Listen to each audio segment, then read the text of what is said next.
చార్మి కౌర్ 2002లో నీ తోడు కావాలి అనే సినిమాతో తెలుగు సినిమా ఇండస్ట్రీకి హీరోయిన్గా పరిచయమైంది చార్మి. ఈ సినిమాలో హీరోయిన్గా నటించేటప్పుడు చార్మి వయసు కేవలం 13 సంవత్సరాలు మాత్రమే. 2015 వరకు ఆమె వరుస పెట్టి సినిమాలో నటించింది. అయితే హీరోయిన్గా ఎంత పాపులర్ అయిందో గాసిప్స్తో కూడా చార్మి అంతే పాపులర్ అయింది.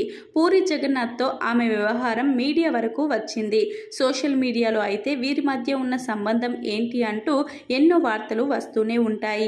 ఏది ఏమైనా ఈ మధ్య కాలంలో చార్మి గురించి అందరూ మాట్లాడుకోవడం మానేశారు. ఆమె ఎక్కడా కనిపించడం లేదు. 2015 నుంచి చార్మి పూర్తిగా నిర్మాతగానే వ్యవహరిస్తూ వస్తున్నారు. పూరి జగన్నాథ్ తీస్తున్న సినిమాకి మాత్రమే ఆమె కో ప్రొడ్యూసర్గా పనిచేస్తున్నారు. ప్రస్తుతం వీరి నిర్మాణంలో డబుల్ ఇస్మార్ట్ అనే సినిమా తెరకెక్కుతుంది.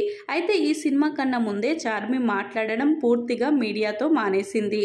మీడియా ముందు ఎక్కడా కనిపించడం లేదు. విషయం ఏంటో తెలియదు కానీ సినిమాలు వరుసగా పరాజయాలు చవిచూస్తూనే ఉన్నాయి.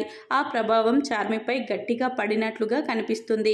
మీడియా ముందు ఎక్కువగా కనిపించడం వల్ల ఆ పూరి జగన్నాథ్ చార్మిల మధ్య ఆ వ్యవహారం గురించి మీడియా పూర్తి ఫోకస్ చేస్తుంది కాబట్టి ఆ వార్తను వారి నుంచి దూరంగా పెట్టాలనుకుంటుంది.